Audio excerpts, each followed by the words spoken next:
नमस्कार, अपना उत्तराखंड में आप सभी का स्वागत है। मैं हूं नीलू। तो अगला सीएम कौन होगा? उत्तराखंड में सियासी घटनाक्रम तेजी से बदला। दिल्ली से लेकर देहरादून तक की सियासी हलचलों के बीच देर रात सीएम तीरथ सिंह रावत ने अपने पद से इस्तीफा दे दिया। नया नेता चुनने के लिए आज दोपहर 3 बजे बीजेपी विधायक दल की बैठक होगी, जिसमें उत्तराखंड के 11वें मुख्यमंत्री के नाम पर चर्चा होगी और विधायक दल का नेता चुना जाएगा। बीजेपी आज ही उनके नाम की घोषणा कर सकती है। बैठक में पर्यवेक्षक नरेंद्र सिंह तोमर, बीजेपी प्रदेश प्रभारी दुष्यंत गौतम के साथ राष्ट्रीय महामंत्री पुंदेश्वरी डुग्गू बाती भी शामिल होंगी। बीजेपी के सभी विधायकों को फिलहाल देहरादून बुला लिया गया है।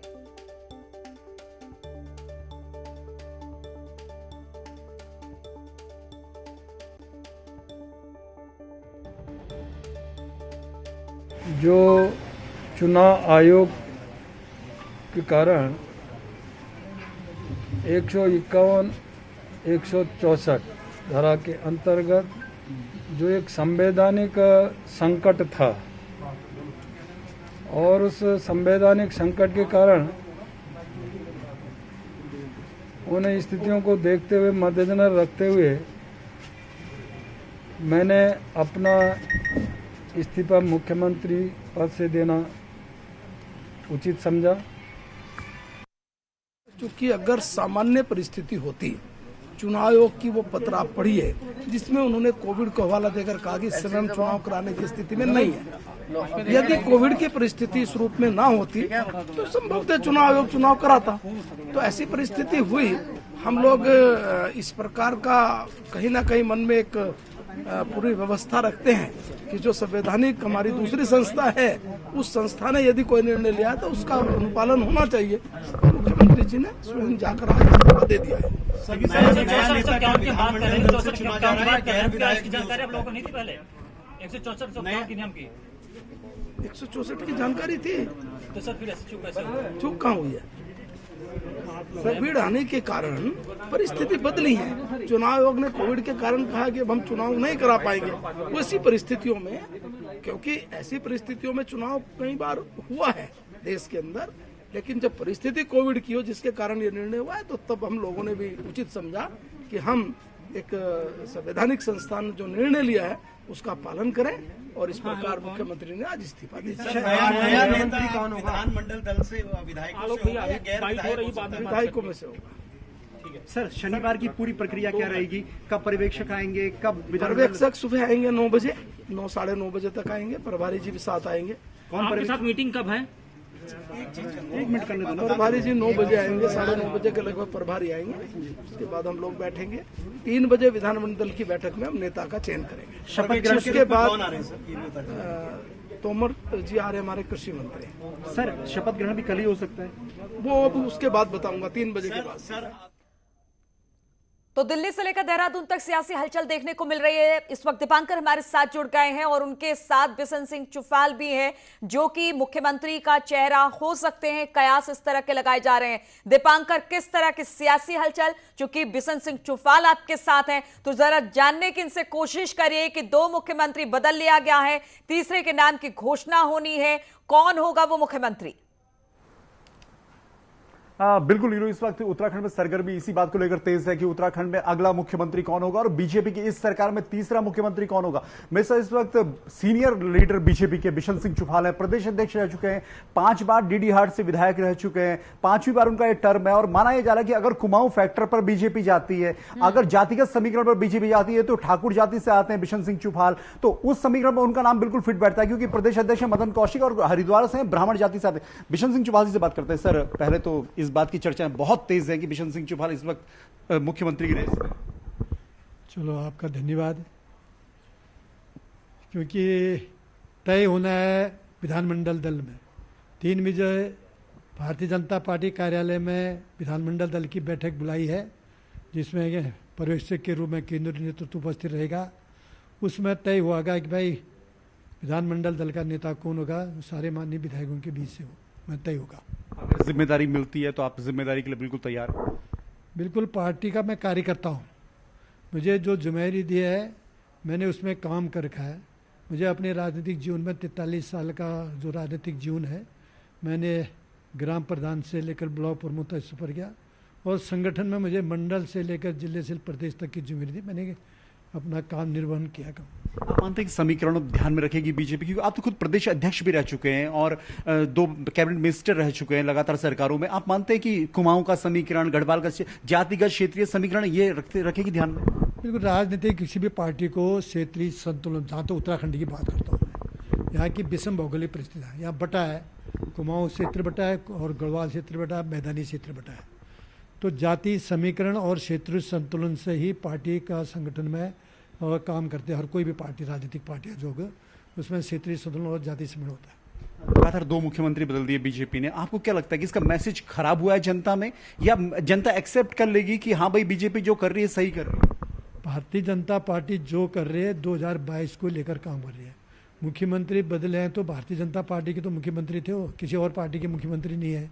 उनका तो और अच्छा हुआ, 3 मुख्यमंत्री का अनुभव 2022 के चुनाव में मिलेगा। नहीं सर, ये तर्क कहीं ना कहीं बीजेपी को उल्टा भी पड़ सकता है कि मुख्यमंत्री पार्टी के भले ही हो, लेकिन जनता के लिए तो रिस्पॉन्सिबिलिटी गवर्नमेंट बीजेपी की है ना सर। जनता ने हमको 5 साल का जनादेश दिया सत्ता में बैठने का, तो जनादेश 5 साल का है। 5 साल के अंदर ये पार्टी का अपनी व्यवस्था है, व्यवस्था के तहत भाई कौन किसको काम देना है पार्टी तय करती है। जनता इसको बिल्कुल समझ एक्सेप्ट करेगी। दिल्ली में प्रेस कॉन्फ्रेंस की है आज कांग्रेस ने, और पूरे देश में उन्होंने ये बताया कि आप बार बार बीजेपी सिर्फ अपने हित साधने के लिए मुख्यमंत्री बदल रही है। अपना हित, पार्टी का हित, प्रदेश का हित देखते हैं, अपना हित नहीं देखते। भारतीय जनता पार्टी प्रदेश के हित, जनता ने जो जनादेश दिया उसके हित को देखते हुए काम कर रही है। तो आपको 3 बजे का इंतजार है? नहीं, वो तो 3 बजे का इंतजार जो भी होगा वो तय होगा। अब किसका नाम आता है उसमें तो आप सुन सकते हैं बिशन सिंह चुफाल बहुत सीनियर लीडर हैं बीजेपी के। त्रिवेंद्र सिंह रावत गवर्नमेंट में मंत्री नहीं बनाए गए, लेकिन तमाम विवाद रहे पिछली सरकार में। लेकिन तीरथ रावत सरकार जब बनी तो बिशन सिंह चुफाल यहां पर पेयजल मंत्री बने, 4 महीने का कार्यकाल। और अब इस वक्त जो समीकरण है, जो बात खुद वो भी मान रहे हैं कि क्षेत्रीय समीकरण, जातीय संतुलन, ये सारी चीजें रखनी पड़ती है एक पार्टी को। तो हो सकता है कि आज बिशन सिंह बिल्कुल दीपांकर, लेकिन उन्होंने कहा कि जो बेहतर विकल्प है बीजेपी वो कर रही है, लेकिन बेहतर विकल्प के कारण लोग भी तो सफर कर रहे हैं। जब विकास की राह पर उत्तराखंड को ले जाने की बात हो रही थी, बार बार मुख्यमंत्री बदलता है तो फिर विकास में भी रोड़ा ये बनता है। हमारे साथ इस वक्त सुनील और भारती भी जुड़ गए हैं, उनके पास भी हम चलेंगे। सुनील के पास पहले चलते हैं। सुनील, आप कहां पर हैं और फिलहाल इस सियासी हलचल के बीच आपके पास क्या खबर? देखिए, मैं बीजेपी प्रदेश अध्यक्ष मदन कौशिक के आवास पर हूं। इससे पहले कि मैं प्रदेश अध्यक्ष से बातचीत कराऊं, मैं आपको एक खबर दूं कि जो नरेंद्र तोमर हैं, केंद्रीय पर्यवेक्षक हैं, वो जौलीग्रांट पहुंच चुके हैं। जो पार्टी के प्रदेश महामंत्री हैं कुलदीप कुमार और प्रदेश मीडिया प्रभारी मनवीर चौहान ने उनको रिसीव किया है। कुछ देर बाद वो देहरादून पहुंचने वाले हैं। हमारे साथ प्रदेश अध्यक्ष मौजूद हैं। सर, ये क्या कुछ आज का शेड्यूल रहने वाला है? देखिए, हमारे जो प्रभारी हैं तोमर साहब, एक महासचिव हैं, हमारे दोनों पर्यवेक्षक के तौर पर हैं, प्रभारी दुष्यंत जी हैं, ये सब लोग अब एयरपोर्ट पहुंचने वाले हैं, पहुंच गए होंगे। उनको लेकर अभी देहरादून यहाँ आएंगे। देहरादून में फिर विधानमंडल दल की बैठक हम 3 बजे करेंगे। उसमें हम नए नेता का चयन करेंगे। नए नेता के चयन के बाद हम राज्यपाल को सूचना देंगे नए नेता के चयन की, और उसके बाद आगे की कार्रवाई फिर विधिवत होगी। सर, क्या शपथ आज ही दिलाई जाएगी नए नेता को? ये जो नए नेता चुनेंगे ये उनके ऊपर डिपेंड करेगा कि वो आज लेते हैं या फिर कभी कल या कब लेंगे, लेकिन नेता का चयन आज कर लिया जाएगा। मुख्यमंत्री कौन होगा ये आज तय हो जाएगा। जो मुख्यमंत्री होंगे, नया नेता का जो चयन होगा, विधानमंडल दल से होगा या विधानमंडल दल के बाहर भी आप लोग जा सकते हैं? संभावना है कि विधानमंडल दल में से ही होगा। आपका नाम भी बड़ा जोर शोर से चल रहा है। मैं तो पार्टी का अध्यक्ष हूँ, अध्यक्ष होने के नाते ये सारी प्रक्रिया को पूरा कराने में जुटा हुआ हूँ। आज चेहरे पे एक चमक भी है और सुकून भी। हम देख रहे हैं कि आप आराम से फुर्सत में थे। अध्यक्ष होने के नाते सारा काम ठीक से निपट जाए तो यही सबसे बड़ी बात है। लेकिन जहाँ तक सवाल है, मैं टेंशन में कमी रहता हूँ। सुनील, क्या इससे पहले तक बेचैनी थी क्या मदन कौशिक जी को? के बीच उठ रहा है कि 5 महीने के इससे पहले तक क्या बेचैनी थी? 2 मुख्यमंत्री इनके रहते रहते हटा दिए गए, इन्होंने देखा। मुख्यमंत्री जी अब बदले हैं या पूर्व में बदले हैं, ऐसा नहीं है। एक इस समय संवैधानिक संकट जैसा पैदा हुआ। चुनाव आयोग ने एक पत्र लिखा, उन्होंने कहा कि हम अब कोई चुनाव नहीं कराएंगे अगले 1 साल तक। ऐसी परिस्थितियों में हमें चुनाव में जो जाना था वो नहीं जा पा रहे हैं। 6 महीने का समय पूरे होने के बाद तब परिस्थिति अलग होती, इसीलिए ये तय हुआ ये मुख्यमंत्री इस्तीफा देंगे। विपक्ष लगातार सवाल उठा रहा है कि आपने राजनीतिक अस्थिरता पैदा कर दी प्रदेश में। देखिए, विपक्ष लोकतंत्र व्यवस्था में विश्वास नहीं करता। आप विपक्ष को जानते हैं, इमरजेंसी लगाने वाले लोग हैं, संविधान का अपमान करने वाले लोग हैं। उनके नेता ने कानून की प्रतियां फाड़कर जिस प्रकार कचरे के डब्बे में डालकर कहा मैं यहाँ रखता हूँ, प्रधानमंत्री का अपमान किया, अपने ही प्रधानमंत्री का, जिन्होंने शाहबानो केस में संविधान को चेंज करने का काम किया, जिन्होंने संवैधानिक संस्थाओं को लेकर कभी सम्मान नहीं किया, ऐसे लोग क्या समझेंगे? हम लोग हैं, संविधान के प्रति हमारी अगाध आस्था है। जो संवैधानिक संस्थाएं हैं, जो इस प्रकार के उनके प्रति हमारी श्रद्धा है। आज एक संवैधानिक संस्था ने यदि इस प्रकार का कोई पत्र लिखा है, तब हमारा दायित्व हम उसका काम माने, और हमारे सामने एक ही रास्ता था, हम इस्तीफा दें। सर, आपके पास समय भी बहुत कम है, विधानसभा चुनाव नजदीक है। जनता ये सवाल जरूर पूछेगी कि आपने 57 विधायकों का प्रचंड बहुमत होने के बावजूद आपने 5 साल में 3 मुख्यमंत्री बदल दिए। क्या जवाब सत्तारूढ़ दल के पास है? देखिए, राजनीति में दायित्व परिवर्तन होना, ये कहीं ना कहीं इस चीज़ का हम लोग देखते हैं कि जहाँ जिस दायित्व का निर्वहन करने को मिला, हमारा कार्यकर्ता वही करता है। इसमें जहाँ तक जनता के बीच में जाने का सवाल है, हमने इतनी योजनाएं, हमने इतना काम, डबल इंजन की सरकार, हमने हर क्षेत्र में एक भूतपूर्व काम किया। इसलिए जनता के बीच में हमारा कार्यकर्ता हर समय रहता है। तो इसलिए मैं समझता हूँ कि एक बहुत बड़ी उपलब्धि के लेकर हम जनता के बीच में जाएंगे। धन्यवाद सर। आप थे प्रदेश अध्यक्ष मदन कौशिक। आपने एक बात स्पष्ट कर दी कि नया जो भी नेता चुना जाएगा वो विधानमंडल दल के भीतर से ही चुना जाएगा। जी बिल्कुल, भारती भी हमारे साथ है। सुनील, इस पे कई सवाल मदन कौशिक जी ने वो जो कहा उस पर बहुत सारे सवाल बनते हैं, लेकिन पहले भारती के पास चलते हैं। भारती, आप कहां पर मौजूद हैं और वहां पर किस तरह से सियासत देखने को मिल रही है?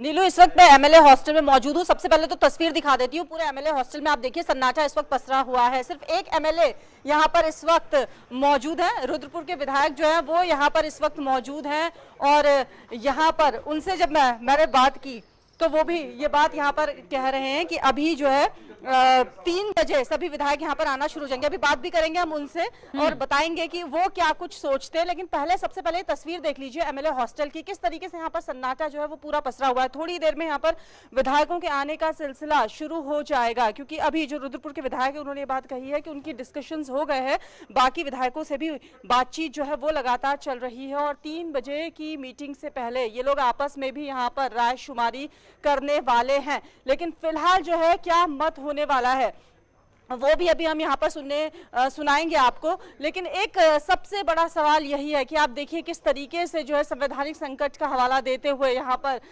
कल तीरथ सिंह रावत ने अपना इस्तीफा राज्यपाल को सौंप दिया, और उसके बाद एक बार फिर से हलचल यहाँ पर तेज हो गई है नीलू कि आखिरकार अगला मुख्यमंत्री कौन मिलने जा रहा है प्रदेश को। चलिए बात यहाँ पर हम करने की कोशिश जो है वो करते हैं उनसे कि वो क्या कुछ सोचते हैं और इस बारे में उनकी क्या कुछ राय है। आज मीटिंग से पहले वो क्या कुछ अपना यहाँ पर मत रखने वाले हैं, ये भी हम यहाँ पर जानने की कोशिश करेंगे। क्योंकि मीडिया वाले तमाम विधायक पहुंच जाएंगे वहां पर, क्योंकि 3 बजे के करीब विधायक दल की बैठक होने वाली है। उससे पहले सभी को यहाँ पर पहुंचना है, तो हम ये माने कि थोड़ी देर में वहां पहुंच जाएंगे। सर, आज जो है मीटिंग होने जा रही है, आप यहाँ पर मौजूद, बाकी तो सन्नाटा है। देखिए, मैं तो आया हूं पार्टी के आदेश पर। 3 बजे विधानमंडल दल की बैठक है और आंतरिक लोकतंत्र जिंदा मेरी भारतीय जनता पार्टी के अंदर। और जो आंतरिक लोकतंत्र है अर्थात एक एक विधायक से राजकुमारी, सब विधायकों का सम्मान कर रहे हैं, पार्टी के पदाधिकारियों का सम्मान कर रहे हैं। इस समय मंथन की प्रक्रिया चल रही है और 3 बजे सर्वसम्मति से नेता का चयन होगा। और जो नेता का चयन होगा है तो मेरी भारतीय जनता पार्टी का, जो भी मुख्यमंत्री बनेगा हम उसके नेतृत्व में यहाँ पर उत्तराखंड राज्य में काम करेंगे और पुनः उत्तराखंड राज्य के अंदर भारतीय जनता पार्टी की सरकार बनाएंगे। आपको नहीं लगता कि 4 साल मतलब पूरे बहुमत की आप लोगों की सरकार है, लेकिन तीसरा मुख्यमंत्री आप लोग प्रदेश को दे रहे हैं? देखिए, हर व्यक्ति की पार्टी के अंदर बहुत वैल्यू है और आदरणीय जो हाईकमान हमारा भारतीय जनता पार्टी का, वो सोच विचार के कोई निर्णय ले रहा है। हर व्यक्ति का पार्टी के अंदर उपयोग है, ड्यूटियां लगाई जाती हैं। जैसे मैं रुद्रपुर विधानसभा से विधायक हूं, मुझे जहां मेरी पार्टी लगाएगी मैं वहां पर काम करूंगा। पार्टी का जो भी निर्णय है वो सोच विचार कर। आपको नहीं लगता पार्टी की किरकिरी हो रही है? कोई किरकिरी नहीं हो रही है। पुनः सत्ता में आएंगे हम लोग। आज 57 है, आप देखिएगा पुनः हम लोग सत्ता में आएंगे, उत्तराखंड राज्य में भाजपा की सरकार बनाएंगे। भारती जरा इनसे संवैधानिक पूछे, संकट हो कह गया रहे ना। हैं कि हम पुनः देखिए, सत्ता में चुनाव लड़ने आएंगे की तो बाध्यता थी 6 महीने के किस अंदर। चेहरे के तो साथ स्वयं सत्ता धर्म में संकट आएंगे, का उपाय किसने सोचा? किस चेहरे के साथ? ये मुख्यमंत्री तीसरा तीरथ सिंह मुख्यमंत्री रावत होगा जी। जिसको आज और चुना तीरथ सिंह जाना है। रावत जी ने महामहिम राज्यपाल को कल रात्रि इस्तीफा देकर साबित कर दिया कि वो भाजपा के सच्चे कार्यकर्ता हैं। भाजपा हाईकमान के लिए, विधायकों के लिए कोई धर्म संकट पैदा नहीं करेंगे। 5 साल तो आप लोग एक चेहरा दे नहीं सके, अब आप दोबारा दावा कर रहे हैं कि दोबारा से आएंगे आप लोग सत्ता में। आप किस चेहरे के साथ आएंगे? देखिए, कोई भी चेहरा होगा जो भारतीय जनता पार्टी का होगा ना। श्री त्रिवेंद्र सिंह रावत थे, वो भी कमल का फूल थे। तीरथ सिंह रावत थे, वो भी कमल का फूल थे। आज 3 बजे जो नेता का चयन होगा वो भी कमल का फूल होगा। है तो विचारधारा एक ही। भारतीय जनता पार्टी एक ऐसी विचारधारा है जो राष्ट्रीय भावना से ओतप्रोत है और देश को ऊपर। विधायकों में क्या रायशुमारी चल रही है? देखिए, हमसे विचार विमर्श के लिए आज हमको बुलाया गया है। अभी मैं बीजेपी कार्यालय जा रहा हूं, उसके बाद जो भी।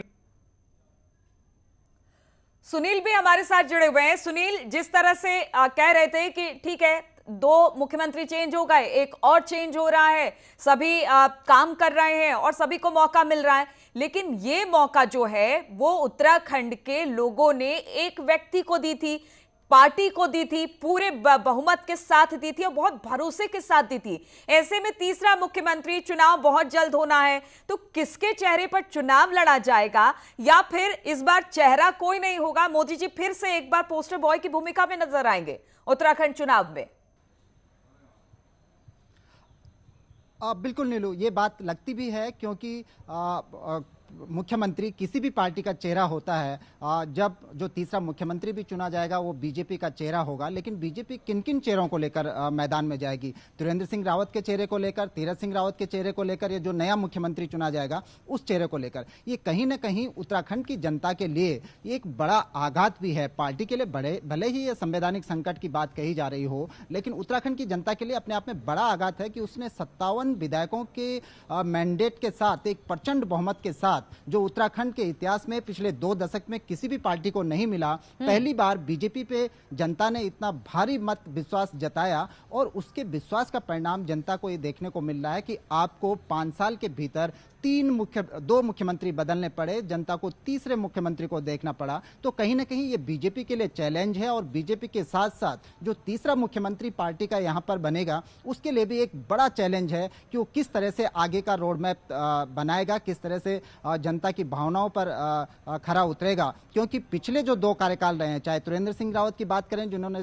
4 साल तक यहाँ पर राज किया, उसके बाद तीरथ रावत की बात करें जो करीब 4 महीने तक यहाँ पर रहे, उनका प्लस माइनस जो भी रहा वो तीसरे मुख्यमंत्री के साथ भी जुड़ेगा और उनको दोनों मुख्यमंत्रियों का जो क्रेडिट है या जो माइनस पॉइंट है वो उसको लेके आगे बढ़ना है। किस तरह से मैनेज करेंगे ये पार्टी के लिए बड़ा चैलेंज होगा। बिल्कुल सुनिए, ठीक है, बीजेपी का कैडर बहुत मजबूत है, बीजेपी पूरे बहुमत के साथ आई थी, लेकिन जब 2 मुख्यमंत्री ने अपना त्यागपत्र दिया, तीसरे मुख्यमंत्री का इंतजार है, तो कहीं ना कहीं अंदर खाने भी बहुत सारी हलचल मचती है। उसको भी कहीं ना कहीं आगे 2022 के चुनाव में लेकर जाना, सब कुछ ठीक ठाक रखकर पार्टी को चुनाव में उतरना है। तो ये भी बहुत बड़ा सवाल है कि अंदर खाने जो एक घमासान मचा हुआ है उसको लेकर, मुख्यमंत्री का तीसरा चेहरा लेकर किस तरह से बीजेपी जनता के बीच में जाएगी, बड़ी चुनौती है बीजेपी के लिए आगे आने वाले दिनों में। बिल्कुल नीलू, ये चुनौती दिखने भी लगी है। कल आपने देखा होगा, हमने अपने दर्शकों को ये बात बताई थी कि तीरथ सिंह रावत जब इस्तीफा दे रहे थे राजभवन में, ठीक उसी समय लैंसडाउन के विधायक दिलीप रावत ने ये बात कही थी कि अब जब तीसरा मुख्यमंत्री बनाना ही है तो त्रिवेंद्र रावत की एक बार फिर से वापसी की जाए, क्योंकि उन्होंने 4 साल तक यहाँ पर बहुत अच्छे काम किए। तो कहीं ना कहीं ये वो स्वर हैं जो पार्टी कहती है कि उसका रीति नीति, चाल चरित्र, चेहरा सब कुछ संगठन से निर्धारित होता है, अनुशासन से निर्धारित होता है, पार्टी फोरम पर बातें होती हैं। लेकिन कोई विधायक अगर ये आवाज उठाता है तो कहीं ना कहीं ये दिखाता है कि पार्टी के अंदर असंतोष है। ये त्रिवेंद्र रावत के कार्यकाल में भी था। आपने देखा कि हरक सिंह रावत कितने खुलकर बोलते थे, हरक सिंह रावत त्रिवेंद्र रावत के बीच कभी नहीं बनी। इसके बाद तीरथ सिंह रावत आए तो पूर्व मुख्यमंत्री और वर्तमान मुख्यमंत्री में बयानबाजी होने लगी, मंत्रियों में आपस में क्रॉस क्वेश्चनिंग होने लगी। तो ये कहीं ना कहीं बीजेपी को इम्पैक्ट करता है, बीजेपी की अंदरूनी राजनीति जो गुटबाजी है, खेमेबाजी है, उसको दर्शाता है। अब इसको कैसे मैनेज करेंगे, 6 महीने का समय आपके पास है, चुनाव में आपको जाना है, जनता आपको देख रही है कि आपने प्रचंड बहुमत के साथ साथ आप राजनीतिक स्थिरता बिल्कुल, आप सबसे भी बड़ी उत्तराखंड बात में यही नहीं है मिला- कि मिला जनता पाए, आपको क्योंकि देख उत्तराखंड रही का है। इतिहास एक बताता है। मुख्यमंत्री नहीं, 2 मुख्यमंत्री नहीं, बल्कि तीसरे मुख्यमंत्री का भी इंतजार अब जनता कर रही है। कितना विश्वास आगे आने वाले दिनों में बीजेपी जनता के बीच में बना पाती है, ये बड़ा सवाल बीजेपी के सामने और सभी के सामने है। बहुत बहुत शुक्रिया आप सभी का हमारे साथ जुड़ने के लिए, और लगातार इस पूरे मामले पर आप लोगों से अपडेट लेते रहेंगे। लेकिन आपको दिखाते हैं तीरथ सिंह रावत की 2 तस्वीरें। पहली तस्वीर 10 मार्च 2021 की, जब तीरथ सिंह रावत ने उत्तराखंड के सीएम के तौर पर शपथ ली थी, और दूसरी तस्वीर जुलाई 2021 देर रात की, जब तीरथ सिंह रावत ने राज्यपाल को अपना इस्तीफा सौंपा। तो बहुत छोटा कार्यकाल, शायद तीरथ सिंह रावत ने भी नहीं सोचा होगा कि इतना छोटा कार्यकाल रहेगा, बल्कि उनका जो राजनीतिक करियर है वो अपने आप में बहुत बड़ा है, लेकिन मुख्यमंत्री पद का जो कार्यकाल था वो बहुत छोटा रहा। और रुकेंगे छोटे से ब्रेक के लिए। और उत्तराखंड के सियासी घमासान पर कांग्रेस ने आज दिल्ली में प्रेस कॉन्फ्रेंस की है। कांग्रेस के राष्ट्रीय प्रवक्ता रणदीप सुरजेवाला ने बीजेपी पर निशाना साधते हुए कहा कि उत्तराखंड में बीजेपी सत्ता की मलाई की बंदर बांट कर रही है। उन्होंने बीजेपी पर भ्रष्टाचार का आरोप लगाया। सुरजेवाला ने कहा कि उत्तराखंड में बीजेपी पहले भी 3 मुख्यमंत्री बदल चुकी है। वहीं कांग्रेस प्रदेश अध्यक्ष प्रीतम सिंह ने कहा कि बीजेपी प्रदेश को दिग्भ्रमित कर रही है। जिन्होंने 4.5 साल के शासन में, लगभग 4.5 साल के शासन में उत्तराखंड को एक ऐसे मोड़ पर लाकर खड़ा कर दिया जहां भारतीय जनता पार्टी का काम केवल और केवल सत्ता की मलाई की बंदरबाट करना है। और उत्तराखंड की देवभूमि में ये पहली बार भाजपा ने नहीं किया। मैं याद दिलाऊंगा कि उत्तराखंड में पहले भी भारतीय जनता पार्टी ने 3 मुख्यमंत्री बदले थे। भुवन चंद्र खंडूरी साहब, फिर रमेश पोखरियाल जी, फिर दोबारा से खंडूरी साहब। कि पूर्व मुख्यमंत्री तीरथ सिंह रावत जी को एक मौका मिला था कि सल्ट विधानसभा चुनाव में वो चुनाव लड़ करके सदन के सदस्य बन सकते थे। और जो संवैधानिक संकट का जिक्र भारतीय जनता पार्टी के लोग कर रहे हैं, इस संवैधानिक व्यवस्था से बचा जा सकता था और उत्तराखंड को अस्थिर करने से भी बचा जा सकता था। और उत्तराखंड के सियासी घमासान पर पूर्व सीएम हरीश रावत ने बीजेपी पर निशाना साधा और कहा कि बीजेपी ने तीरथ सिंह के साथ मजाक किया है। तीरथ सिंह मुख्यमंत्री बने और तीरथ सिंह जी की स्थिति कुछ उनके अपने बयानों ने और जितनी रही सही कसर थी भाजपा के शीर्ष द्वारा उनके चुनाव लड़ने के प्रश्न पर निर्णय न लेने के कारण हास्यास्पद बन गई, वो मजाक के पात्र बन करके रह गए। लोग कह रहे हैं कि हमारे मुख्यमंत्री को जब इसी बात का ज्ञान नहीं था कि उनको कब चुनाव लड़ करके विधानसभा में पहुंचना है